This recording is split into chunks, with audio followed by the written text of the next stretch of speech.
What a day of blessing this is to have Norma Nakai Rinpoche with us all the way from Colorado, but from Bhutan. It's a wonderful thing to know him and to feel his heart for us people in the United States who want to know more about Buddhism, want to understand an indigenous culture that's kept Buddhism alive all these years. So we're so thankful to have the Rinpoche with us today. And Rinpoche, welcome. And please come and sit in your special chair at this point. And we're going to have music, poetry, and meditation leading into the Rinpoche's sharing with us. Move that out of the way a little bit. Our first song is one of my favorites from the Agape Church, Ricky Byers Beckwith, Holy, Holy Way. And certainly that is what we're celebrating here today, that we are walking in a holy, holy way. That we are spreading this holy way through our beingness and our meditative hearts throughout the whole planet. We're joining with people all over the planet as more and more people are walking in this holy, holy way toward an evolution of human consciousness. So I hope you enjoy this song and really get into the energy of proclaiming that we're on this holy, holy way. And the first holy is W-H-O-L-L-Y, and then holy, H-O-L-Y, and I always feel a little awkward, like I'm not acting like we're in a spelling bee here. But I think it's really important, because how do we really love and live in a whole way and authentic, and what does that look like? And you can't tell just by saying the name of the song. So why don't we stand? And some of you will remember this, but it's kind of a call-response type song, and Donna's going to be helping us with your part.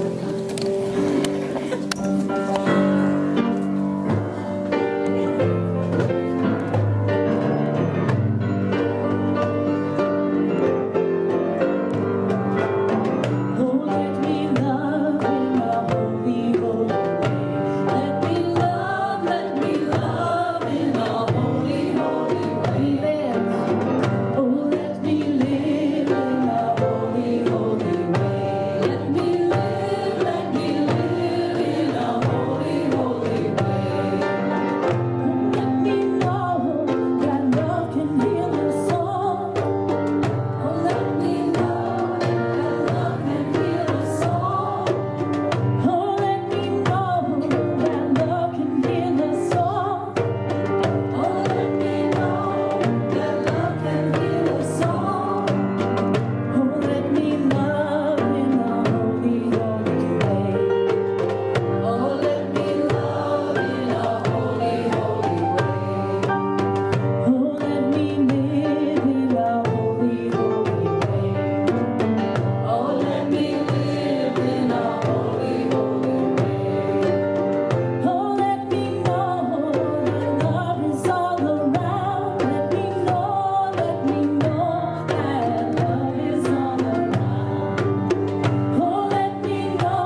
sacred space setting chant.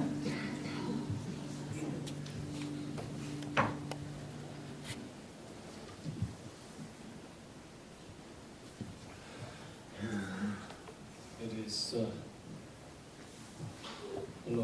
good morning.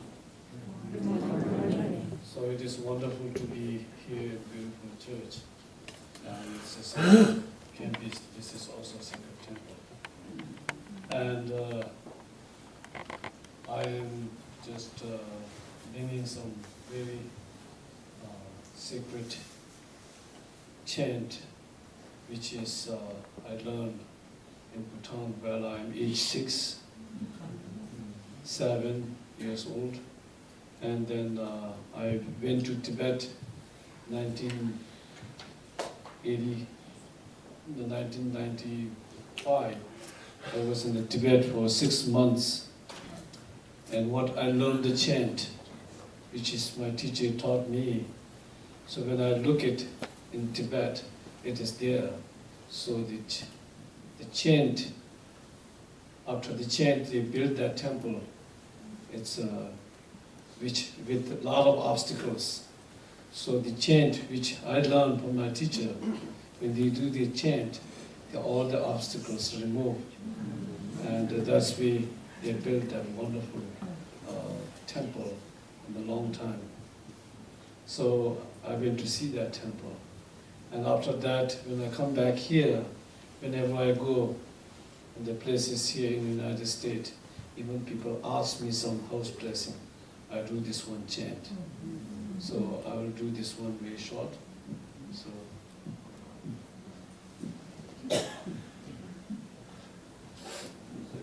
A little bit noise, so it should be okay, right? Yes.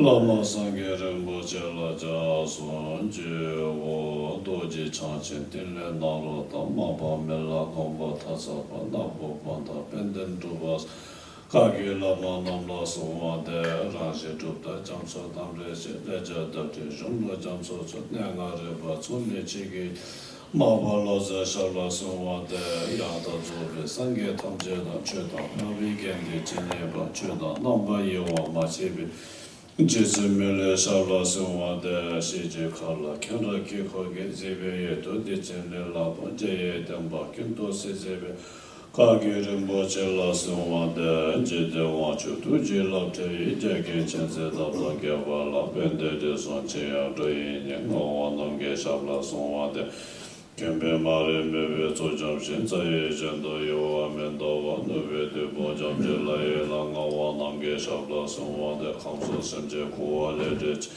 Chimbe Doji Kucharam Lena Tele Nam Shindoye Tenze Beje Shezo Jeje Wachu Jiku Lama Ku Kamsa Wa Suma De Cheda Ku Sere Wa Suma De Tenle Dashi Gyaba Suma De Lama Dande Wa Mewa Chinje Lo Chaze Wa Dan Chiji Shaba Dan Jesu Yeran Kishi Sewa Gewa Chun Se Dagi Jisa Ba Dam Je Dagi Cha Ju Jima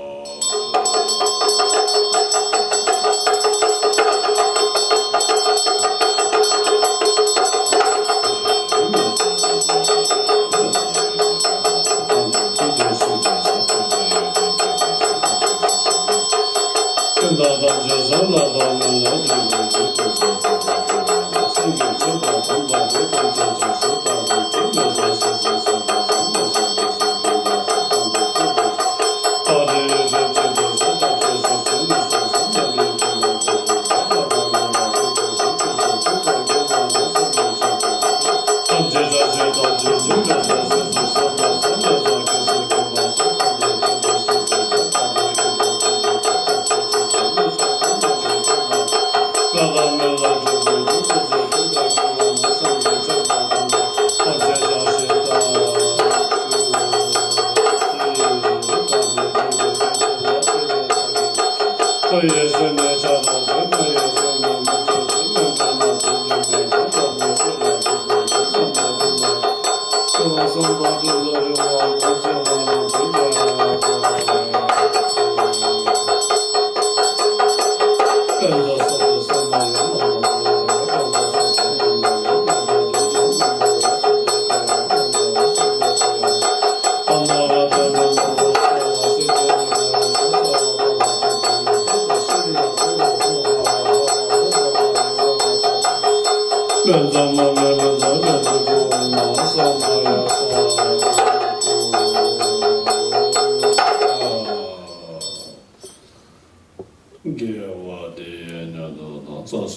Milam nam da do ba sho sangye ko sonye be chen la da chenye menjra dem be chen la da gen dem me che de be che da mo melam do ba sho.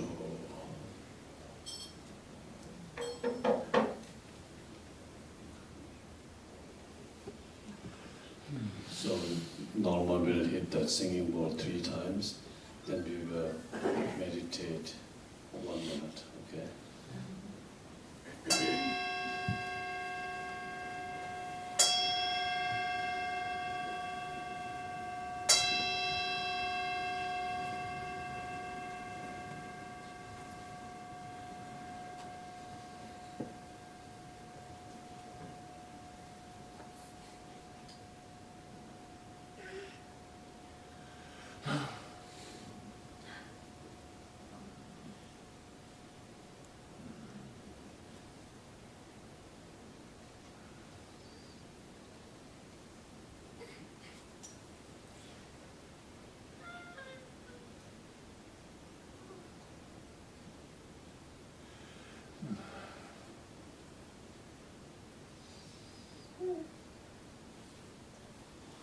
Okay, thank you.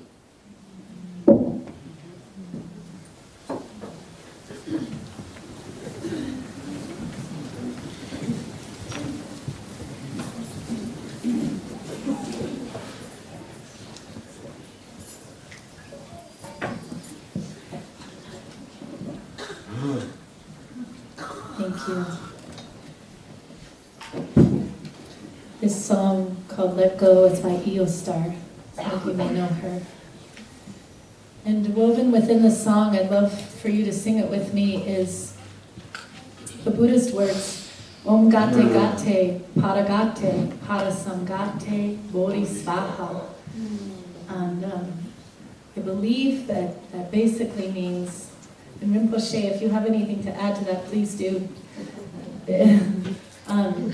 That the enlightened one, or the enlightened truth goes on and on and on. Is there a better way to say that? Would you like to say anything? It's wonderful what you're singing. So there's no more than what I can teach you. All right. So you'll hear that there's some English words. Let go, really let go to the bliss divine. And then you'll hear that chant kind of woven throughout. Thank you to Eostar for this beautiful reminder.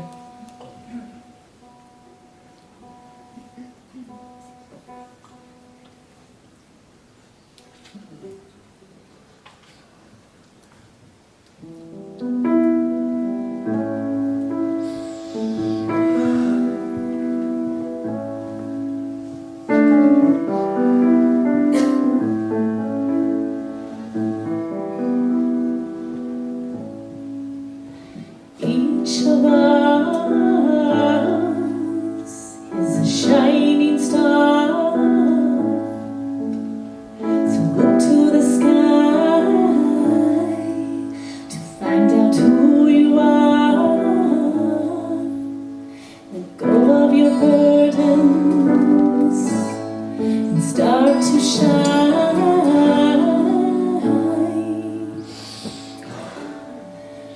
Let go, let go, let go.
You feel the blessing of that ancient chant. Om Gate Gate Parasangate. We're letting go throughout our lives, letting go, letting go. We get attached to so many things that can become obstacles to our awareness, to our enlightenment. To let go, it says, all the way to the other shore. Well, for us here at Unity, we've been working on this letting go process, letting go of the obstacles that might arise to our inner movements toward enlightenment, but also toward a movement that we're in together, moving toward having an earth temple here in Ashton. The Rinpoche was here with us a while back talking about the inner building of the temple, how that's what happens first. So we're all involved in this inner building of the temple so that we can manifest in the outside world a temple. People all through different cultures and all ages have known that there is a sense of our bodies being a temple of the holy. So this morning, may it be a rededication time for you with your body as a sacred space, cleansing your body from obscurations, from the obstacles, from the things that we so easily cling to and replace as counterfeits to spirit within. The beloved within is where our temple building starts, coming in contact with the beloved within. There's a wonderful poem that I found that is about people in Tibet who valued this process of the building of the inner temple. And when they did manifest outer temples, it was such an exquisite joy because they had spent perhaps generations, centuries, leading toward having these temples in the outer world that manifested a long journey in the inner world. So this is a poem in praise of the five-peaked mountain, a sacred place where the temples existed in physical form. And as I read this poem, I want you to imagine Ashland as the five-peaked mountain place where we are calling forth the establishment of this temple. So here it is. Who has the fortune enough to come to this place, no different than wisdom's body itself, has searched for eons with eyes, ears, and mind? Is not this the heart of seizing hold of life? Right now, from Kamgon to the southeast of here is the place where celestial Manjushri appeared, cool and clear five-peaked mountain, foretold by the king of the Sakyas, an exalted and wondrous place.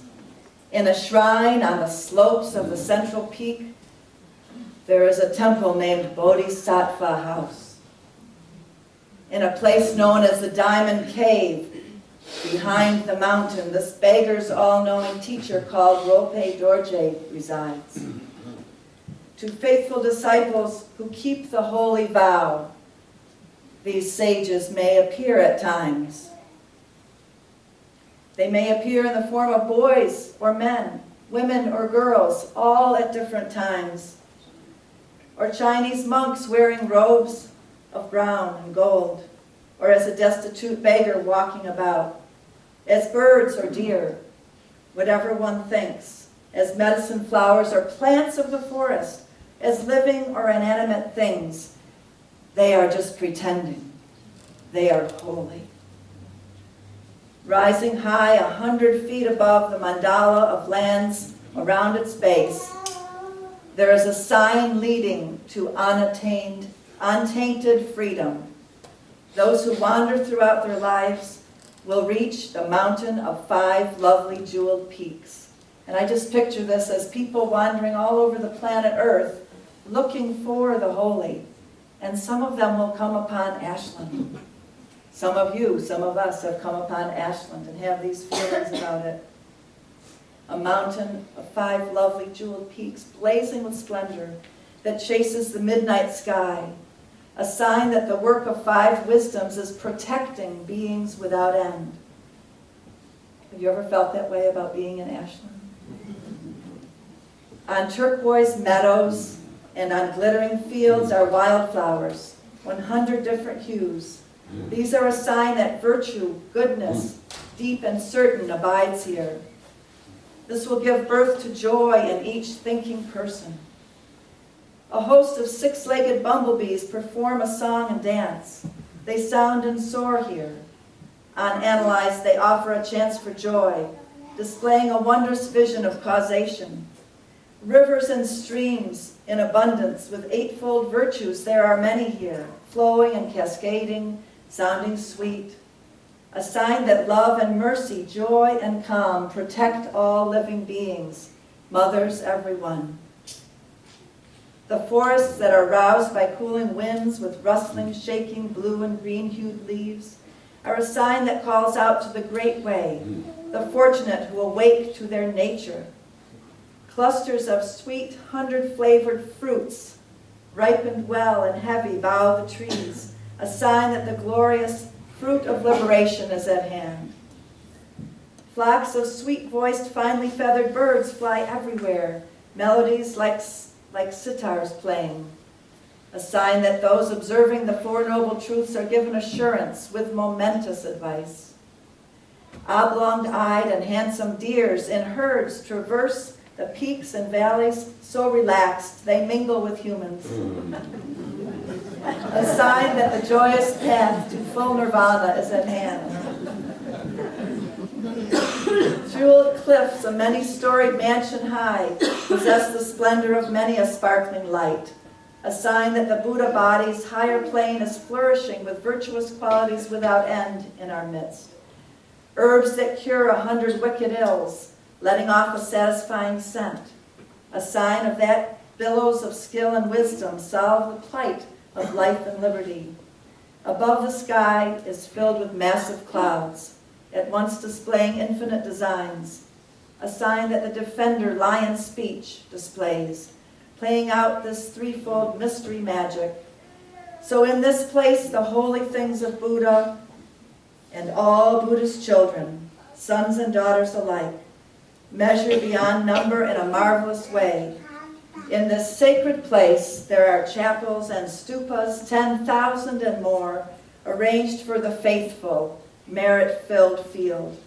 These all possess a feast of wondrous lights that sparkle amongst each other back and forth. For many a fortunate being whose karma is pure, they bring 100 splendid visions to mind. So you can see why I was delighted when I found this poem, because it's about this ancient place, and it seems to be similar to what draws us to Ashland. So no wonder that you, Rinpoche, feel a special heart calling to come to this beautiful place. I take it as an auspicious sign that you, the Rinpoche, have felt this sense of connection here. It seems that there is some calling going on in our hearts to bring forth a land where many beings will come and find the stupas, the temple, where they will be blessed. May we be a beacon light of hope to this world.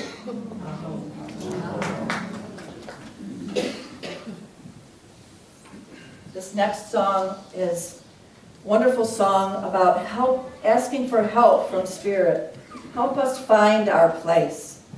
Help us to join with Spirit, with the callings that we have on our lives. Each of you sitting here, regardless of background or age, you have an incarnational destiny that you are fulfilling it now. It's not over yet because you are still here. So there's something today that may quicken in your heart, and let this song be a prayer. Help us find our way to fulfill our incarnational destiny. In coming up with this song, there's a quote that kept running through my head. And it's one that I think of a lot when I think of relationship and community. I think it's by Pittman McGee. I alone must become myself. I cannot become myself alone. I alone must become myself, and I cannot become myself alone. So true, isn't it? So I'd love for you to aum with me at the beginning. Aum. And then just kind of keep that going as I go into the song. There's part of the song it won't work with, but let's not think about that too much. Just keep going. As long as it feels right. Be a nice accompaniment. Oh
call home, are you with me?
Let's take it a step deeper now into a meditation on the body and spaciousness. So if you're willing to close your eyes, take some moments to adjust your posture so that you can feel tall sitting there in your chair with your feet on the floor, connecting to the earth. There's an upright quality when we meditate. Feeling a sense of balance, you might lean forward a little and backward a little, to the right a little, to the left a bit. Notice that feeling of balance as you come to center. Allow whatever muscles want to relax, let go. Let go right now. With a deep breath, feel your muscles relaxing and letting go of the sacredness of this moment. Bring a gentle attention now to your heart area. Sense the state of your heart right now. Maybe it's the first time you've checked in with your heart in a while, or maybe not. Notice without judgment. Is there numbness or sensitivity there? Excitement? Fear? How awake does your heart feel? Is it tender or defended? Let this listening deepen so that you can sense into what your heart is longing for right now. What brings you here today in a deep way? Here to practice, to presence. As you connect with some sense of that sincerity, that prayerfulness or longing that seems to be true, that feels true in your deepest self, you might bring the palms of your hands together in front of your heart as we chant together the simple chant of Om again, because it's a current of connectedness. We can't do it too much. This Om brings us into oneness. So let's chant Om together 3 times now, breathing deeply. Oh.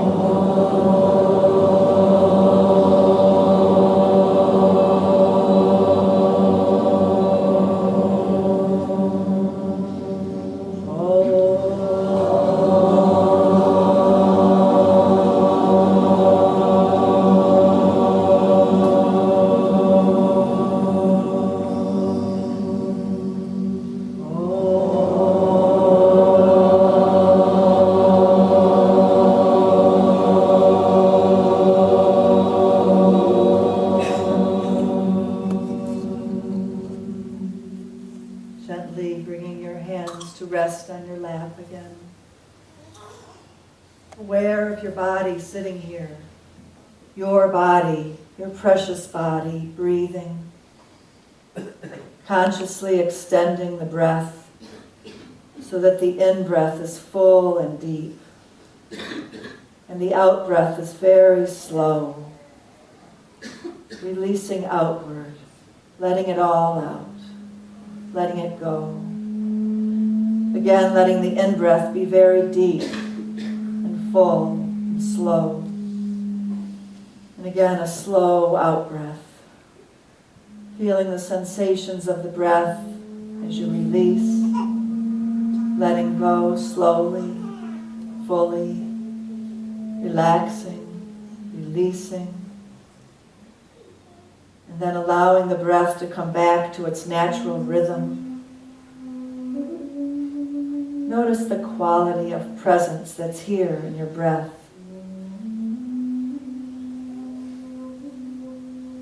We can awaken and deepen presence as we scan through the body with awareness, relaxing and waking up. Start with your third eye, with your brow. When we're thinking a lot, we can contract our brow. So let your third eye, your brow area smooth out now. Smile, lifting outside corners of your eyes up. Feeling sensations in the region of your forehead. Feel the aliveness. Let your third eye, your brow area, be filled with aliveness.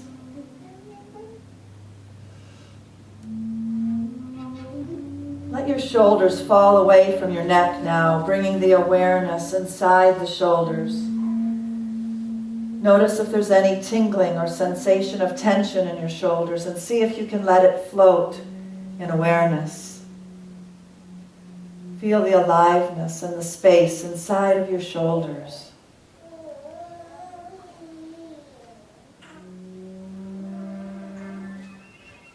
Now feel the region of the hands. Let the hands rest in an easy and effortless way. Feel your hands from the inside out. See if you can notice the spaciousness and aliveness inside your hands.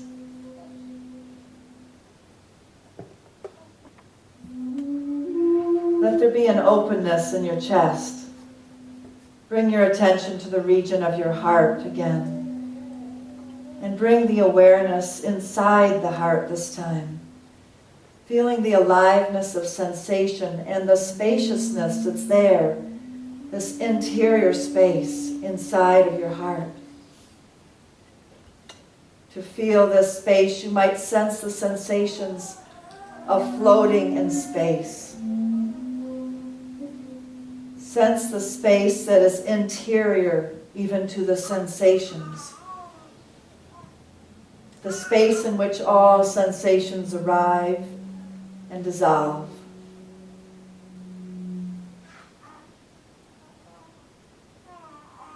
Continue scanning down your body, letting this awareness of spaciousness fill your abdomen. The dance of sensation and the space that's happening within you all the time. Let yourself be aware of the spaciousness in your legs, the length and volume of your legs, all the way down to your feet. Be aware of the sensations inside of your feet. The spaciousness there. Sense that the whole earth is a field of aliveness inside of you, filling you, surrounding you, this field of aliveness, filling you with a sense of floating in awareness and space. Sense how this aliveness and space extends out in front of you with every step that you take, endlessly past the furthest stars.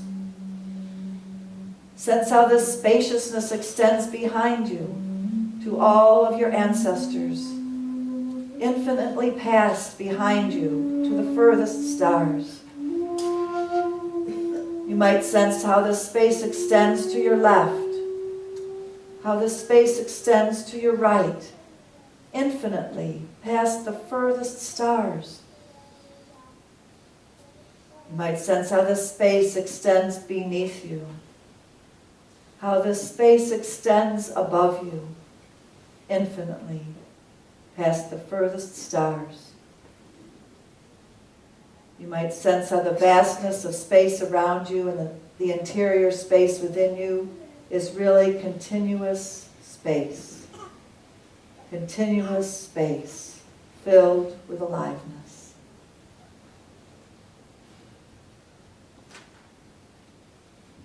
Sense how this wakeful awareness, this aliveness is experienced in the spaciousness of your heart. The edgeless heart space that knows the changing ways of emotions, sensations, feelings. Sense the edgeless, tender heart space, the temple within you.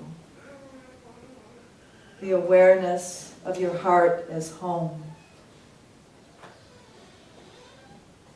Relax, be awake in this heart space. Let the world play through you, arise and disappear in the tender wakefulness.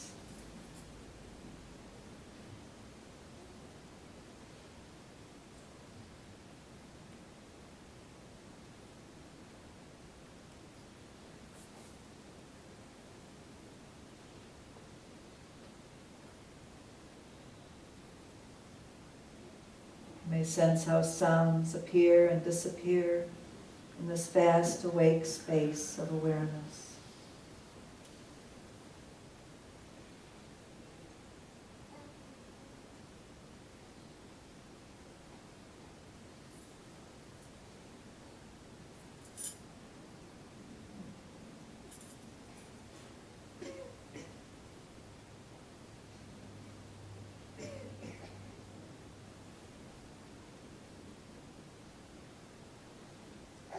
Whenever your mind drifts, just sense the silence that is listening to the thoughts.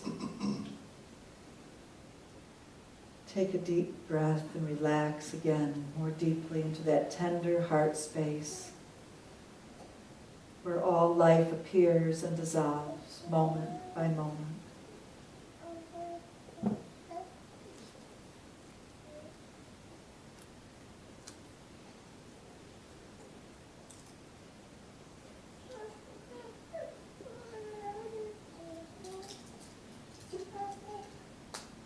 No matter how far you have wandered, this heart space, this tender awareness is only a half a breath of remembrance away, always calling you back to the spaciousness.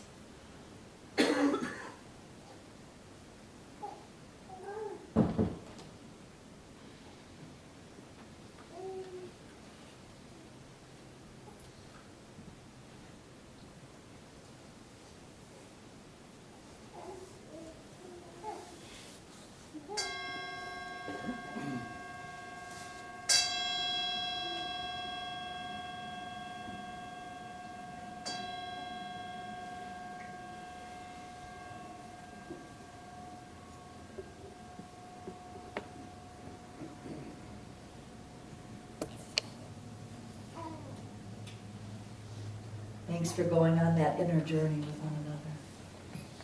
As you bring yourself and your awareness back into this room, you might want to move your hands, shake them a little, wiggle your toes, stretch your shoulders, and back into this room.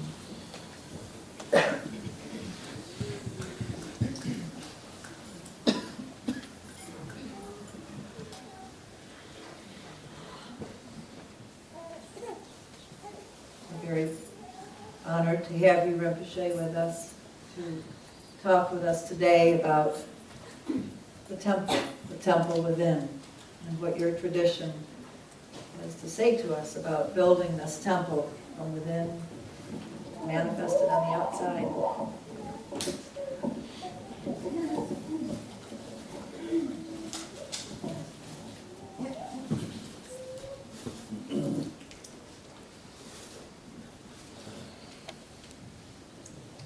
Good I see a lot of people here today to listening about the secret temples, right? But I don't know anything about that, so what we're gonna talk today.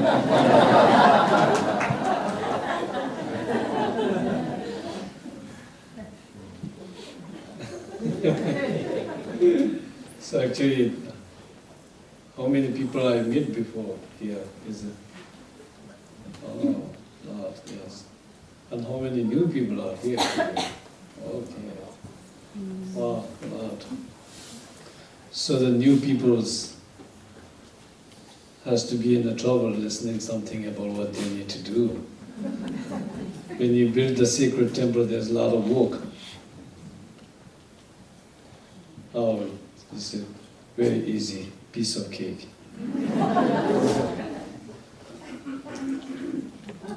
Actually, that I just want to thank you for Norma and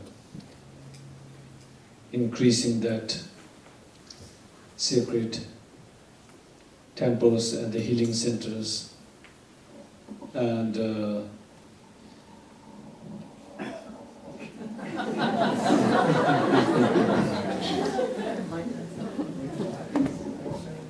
maybe I can do by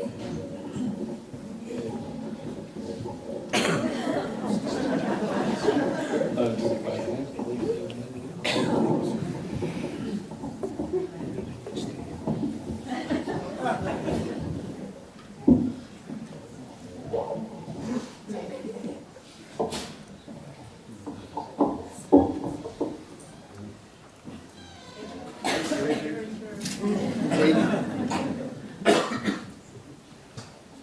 It's wonderful, and how I can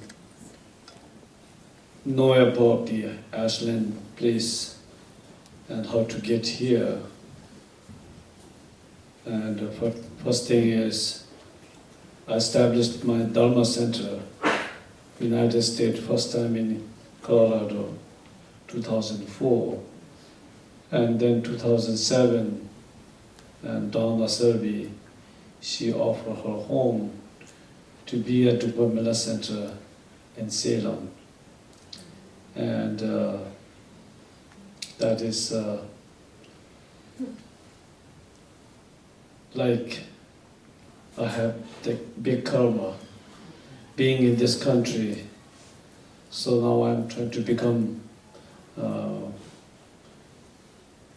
Oregon, Ashland, Salem, and Colorado, Rinpoche. So I think my karma is all over in this United States to meet all of you. And most of you have been to Bhutan and have been to Tibet. So that's where you might saw that how they build the temple and how peaceful is it. And especially in Bhutan, there's a lot of temple. If you can see from the outside, there is not fancy anything looks like, but the inside, the temple is created by the people gathering together, and they bring all of the positive thinking. So that's why once they create it through from the positive thinking, even the outside is ugly, but inside is very strong. And that is called the sacred temple. And before I say that, and also I want to thank you, all of you working hard and bringing me here, place to stay. So that is all we are meeting. Each people here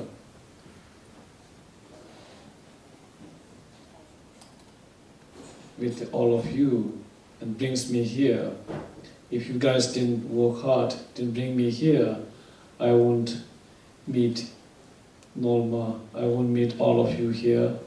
So my students, some few students, they work very hard, and that's why I'm here today.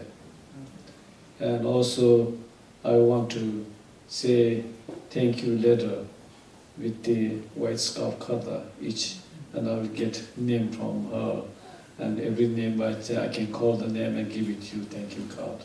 Thank you something kata. So I will talk you together later. So I don't want to take my time right now. So anyway, I talk a little bit about it, what I study. When I'm age 6, and I have four brothers and 2 sisters, and then myself. We are 7 brothers and sisters together. So I'm the youngest son, and my father and mother, they offer to my brothers to be a monk, but they figured out, they said, I cannot marry it, I cannot have a business, I cannot have a life, I don't want to be a monk. It's too much work. They all didn't want to be a monk. So then I'm a little boy, it's easy to tell me. So they tricked me actually. How wonderful it is. You can see the whole beautiful home there, and there's a lot of beautiful music chant, and then there's a lot of offering you a lot of toys and everything. They're very happy. You should go there, they said. And I thought it's really. And rather than I'm changing my school to Paro to Punakha. There's a new high school. Father Mickey he's from England, so he's starting new public school in Punakha. So they're selecting from every schools. Each school they selected 5 position 1st to 5. So I'm in the position 5th or 4th. That is so I'm also selected to go that very fancy public school. So then my brother and me, we two both going there. So they're tricked. So that day, same day morning we are leaving. So my brother goes in a bus to Punakha. They take me to the Paro monastery. So that's where even how much I cry. But they didn't say, this is beautiful place you to stay, and it's the best thing he can tell. In the future you can help a lot of other sentient beings. So they give me a nice talk, and they take me to the town and buy some little toys, few of things, very expensive that time, even you cannot find it. So that's where I went to the monastery. So when I went to the monastery and I studied that lot of sacred chants, and then there's the sacred mudras, there's the sacred songs, there's the sacred chanting, and throat singing, and the dancing. So there's so many. So like going to be middle high school, there's a lot of things to learn. So anything like a calligraphy. So everything my teacher explained that. So there is a lot of things you can create it, the secret. You can create it, the healings, many different ways. So that's why they taught us the Lui Chaba means singing the mantra. Very beautiful singing the mantra songs. That the voice and Dakini songs and Dakini dancing. So that is, even you are interested in doing this dancing, there is the dancing, you can create it to the benefit for others and to be a secret. So that's why they change it, teach us how to do even the dancing, and this is also throat singing and chanting, which means there's many different chantings. It took a lot of time, maybe 5-6 years to learn all those things. So when you're a little monk, you can learn those things. And then there is Lyugi Choba, means from your body. So body, they can teach us to how to set up the shrine, how to clean the temples, how to take care of the churches, how to take care sweeping the temples, how to organize those things. Those also, and how to work for someone who are high lamas, high teachers, like you hear, like Norma or the priest, anything teacher comes, how to serve. And those things all Lyugi Choba, means that is all the body offerings. So that physically you can help many different. So those are, they taught me, if you do this one, physical and the energy work to help those things, and it is also you're working for the secret. And that can be good motivation thinking. And this is also, I find out that's also positive work to learn how to do. And we can develop. And then this is, then Yigi Choba. Yigi Choba means the mind offerings. So mind offerings are how to understanding the philosophy, how to understanding the meaning of the chanting. And once you learn how to understand those chantings, the meaning of the chantings, and then sit, meditate, and then visualize. And then when you're a young boy, they teach us to visualize all the high quality lamas, Buddhas, thousands of different Buddhas. They taught us to visualize all the high sacred lamas and the Rinpoches and many things they taught us to how to visualize. And then starting how to do meditate, even how to sit in the 7 positions, and even how to do the prostration. Prostration means bring the body, speech, mind. And then how to do the mandala, the mudra. And then how to do the making the real sand mandalas with these rice. And then teach us how to make the sand mandala with the sand. And then those are, we can visualize each different colors, the meaning and the sitting. So those are the all meditation, what we learn. And that time is a little bit, you are young, so we are more like want to like to play some soccer, like to play some volleyballs, basketballs, archery. So we are mind into this one. When our teacher teach us those things, we're a little bored. Why we are listening this one? While we are having fun. But when you reach now, what they taught us, the most important, I feel like myself proud what I learned, what my teacher taught me. So it is benefit anywhere you go. Any people ask me any kind of things, like what I'm saying, body offering things, setting up the shrines, making tormas, how to organize the temples, those things. I'm proud of it. I can organize Dupamela Center in the United States, but in Colorado and here, how to set up the temples. Those are all my physical, yes, Lyugi Choba that I did, and I'm very proud of that one. Now I can do those things. And then someone asks, could you bless my home? Chant, all those things. So when I go to do those things, I saw myself how much I'm benefiting. So when I do something, teach to the people some mantra. So because I know how to visualize. So when I visualize and do meditate myself, most important is positive mind, positive thinking, sit and hard work to benefit for others. When you do this one, it works. I'm proud of myself. Any people ask me, in 2004, people asked me to do the sand mandala. Almost United States, I didn't come to the ashram, but mostly I have been making the sand mandala.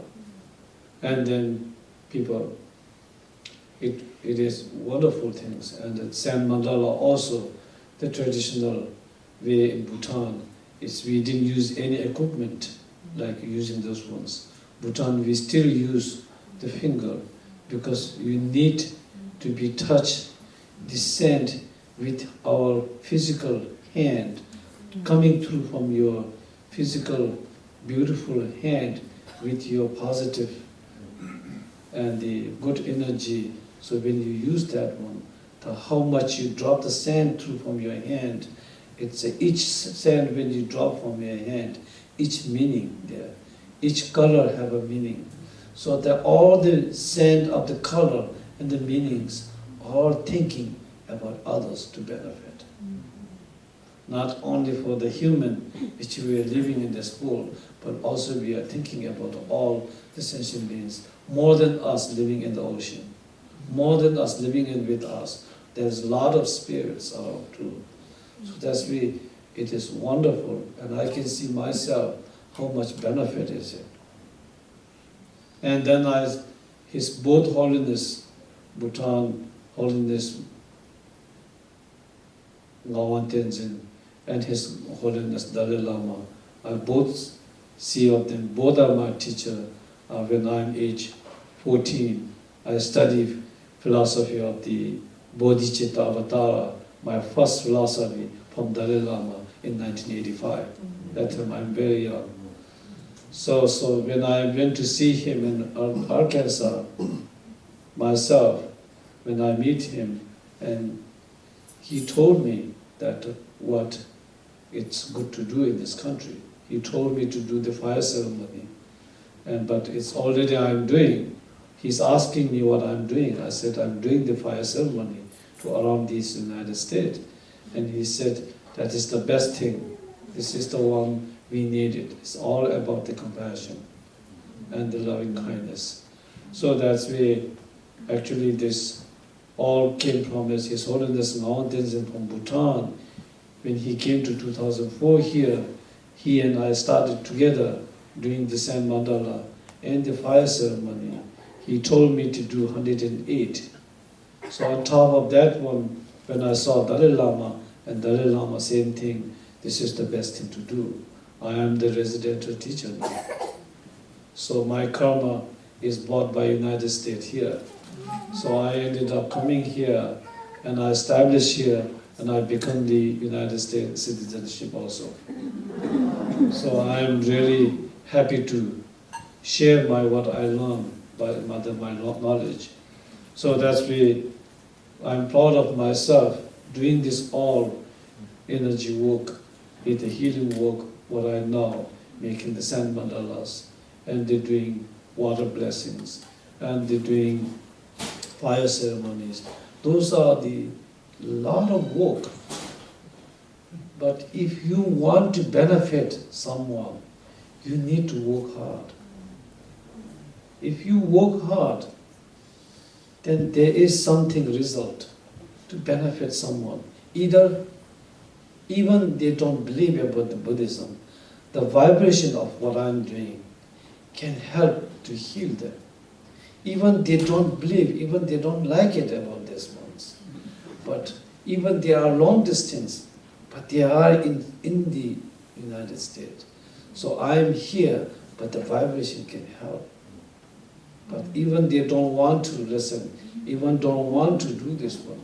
But through from our positive mind, thinking not only for Bhutanese people and not only from Tibetan people, we think all the sentient beings, if you treat as the same, that is, you can call, there's nothing racist there. So everything is included. Either some people said, I don't like animals, but there's no way to say this one. It's included there. So when you have that compassion, there's nothing outside for anything. Even the non-religion, even any kind of religion, if there is no compassion, they won't call as a religion. But the religion means something important, equipment can help others. That is called the religion. So that is all. When I'm learning at the age 6, through many body, speech, mind, voice, anything I learn for the healing those things, it works very well. It's a big benefit. When I'm listening our song, Te Yatha Om, Gate Gate, Para Gate, Para Samgati, Bodhi Soha, those are the mantra. It's very powerful, Pajna Paramita. And she sing this beautiful voice. And it is the, what we call, those kind of healings. We are inside here.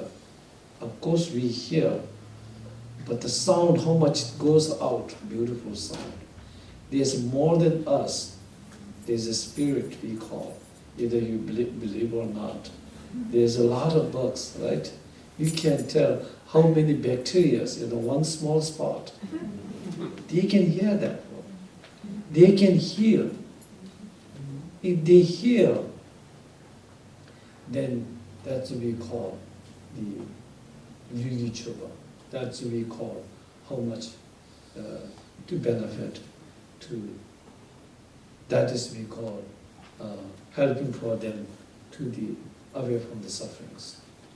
So even if you help for the one little bugs, the benefit is unmeasurable benefit. So that's why I get going around. So first thing when I said, when I'm doing the chanting, what I said, when I went to the Tibet, I saw what I learned the chanting. There is, a teacher told us the story about it. Is it in the one of the philosophy books, Buddhist, Bhutan, Dupakage lineage.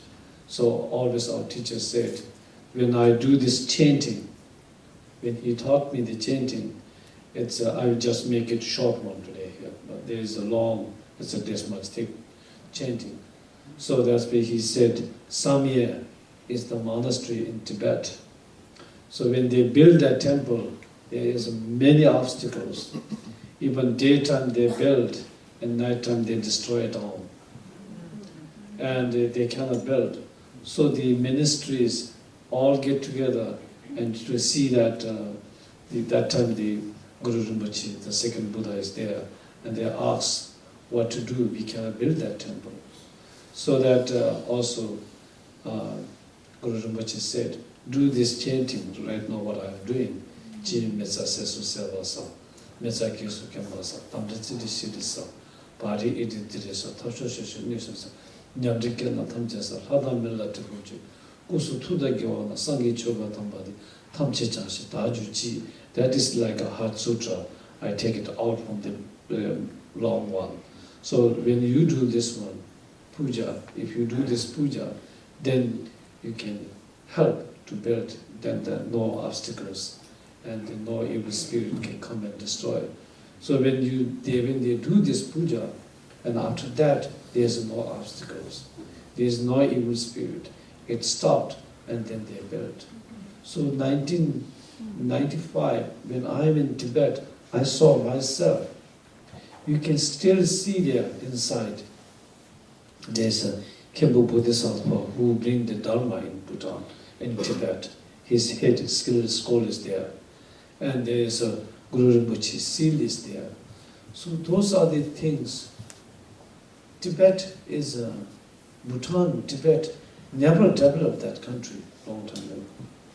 The people who even have one little bottle of the milk, rather than drinking, they offer to the temple. Even they have a little silver things, this much, rather than putting in their earring, they offer to the temple to make something, butter, tea lamp offering things to be made by the silver. Even they have little gold, they offer to the temple. But when they offer to the temple, their focus is to become that temple success and become a sacred to help all other sentient beings. Their motivation, the offering their gold to the temple is many, too big. So that's we, and those sacred temples, right now all over the world people, they go to see there. So the same thing, the King Tisongdechen, when they built in the, one day he built 108 temples. So that is in Tibet, mostly destroyed by the Chinese. And there's more, some are, they don't take care much, it's all destroyed by the earthquake, all the Chinese and all, it's almost gone, everything. There's some few left. But in Bhutan, we have some, we built in Bhutan, but some are burned down, some things. Some are damaged by the earthquake, but some are still there. It is 1400 years old, the temples. So those are still there in Bhutan. So because of the people, I'm thinking about the physical, the mind, body, speech, mind, all thinking about others in the positive way. They offer, they gather together, they build that one. So once they build like that, that stays forever. Nothing disaster can destroy. Nothing bad people can come and destroy. Nothing fire can destroy. Flood can destroy. Because of the group of the people, positive mind, thinking together, and good motivation to benefit for all other sentient beings. The strong benefit, strong motivation together. That's where even can destroy. So still, they're left over in Bhutan. It's the sacred temples. But the It might be a good place to draw it to a close. Rinpoche asked me to signal him when it might be a good time. Yes. I think that was a beautiful connecting of the inner temple and the outer temple. Yeah. So that's where, so if you build by the inner temple, thinking from your heart, and good motivation, if you think that way, if you build that temple, nothing can destroy it. So it stays forever. And the example, nowadays is a little bit tough, even in Bhutan, because of the people's minds are different. Still, it's a changing, new generations are a little bit tough.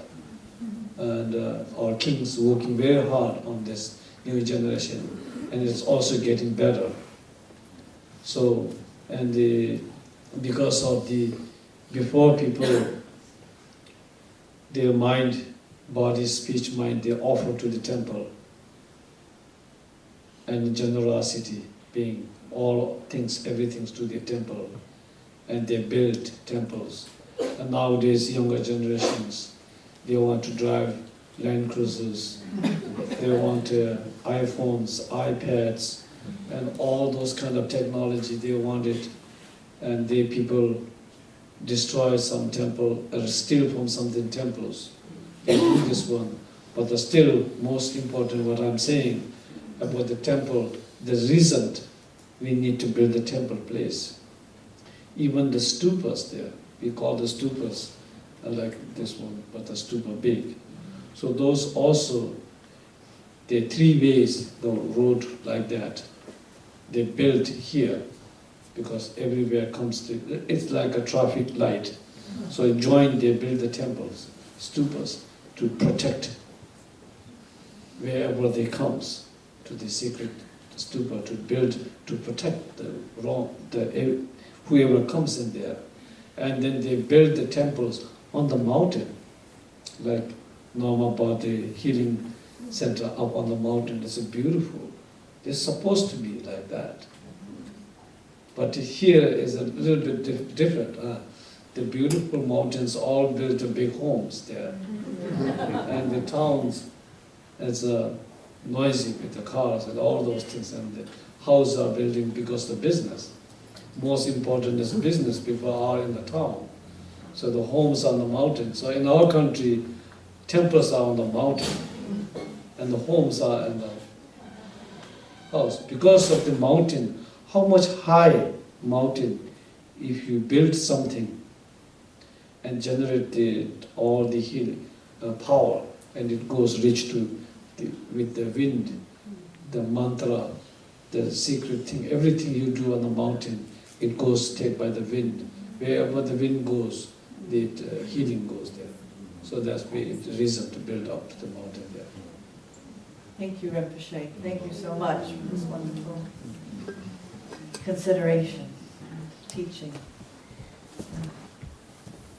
We'd like to take an offering now. It's the offering for unity and the Earth Temple. I went to your room and I see the beautiful Buddha there. It's very wonderful to see. You can understand how wonderful the Buddha is, right? So same thing, Buddha and the Jesus and your mother and your father and your teacher is no different, okay? Everything is good. Your teacher is very important. They will teach you your life. This next United States is in all of you in your hand. So you can be a president, you can be a senator, you can be a governor. So if you have that heart, what you have the Buddha statues and pictures in your room there, that will brings you a lot of compassion. If you have that compassion, you can help everybody in this world. You can help your country, then you can help other poor country. You can do a lot. So this is future United States is on your hand now. So you have to be very kind, generosity, nice. If anything, the holy book, even the Bibles, even the some kind of holy things, if you stay in the floor, on the floor, or in the bathrooms, you put in your nice bedroom, okay? It's wonderful. And anything, statues, Buddha statues, anything, angels, Jesus, all those pictures, put on the shelf. It's wonderful. They pray for them. And that is very good if you do this one. Yes, anything you have to say?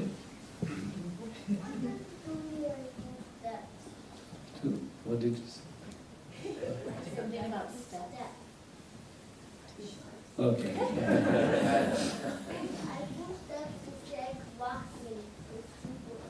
Wow. So you are Superman.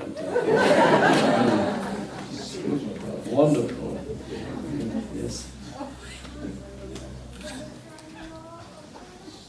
Paint a wall under your Buddha. If you know how to do it, you can paint nice. Don't paint in the bathroom, okay?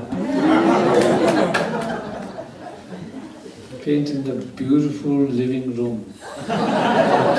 You have to get permission from your dad and mom.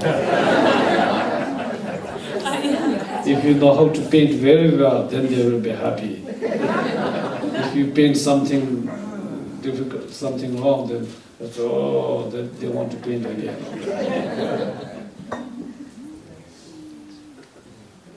Yes. The children have made something for you. Oh, thank you. They each selected special bead.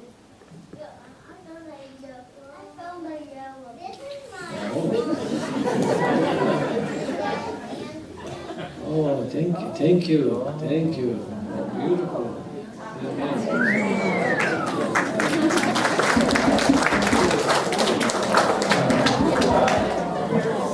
Oh, they made love. Thank you.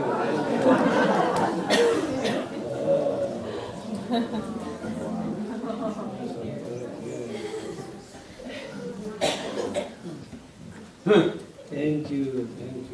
Oh, they made very beautiful. All matched with my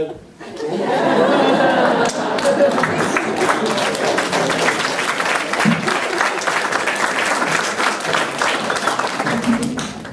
I become younger and beautiful.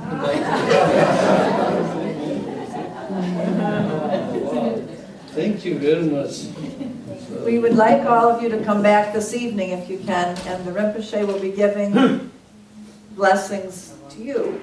He will be giving kata scarves and special blessings. So if the children can come back, the parents can come back, everyone can come back this evening. And we'll be here again, and it'll be a time when you can have direct contact with the Rinpoche and receive a blessing directly. So thank you.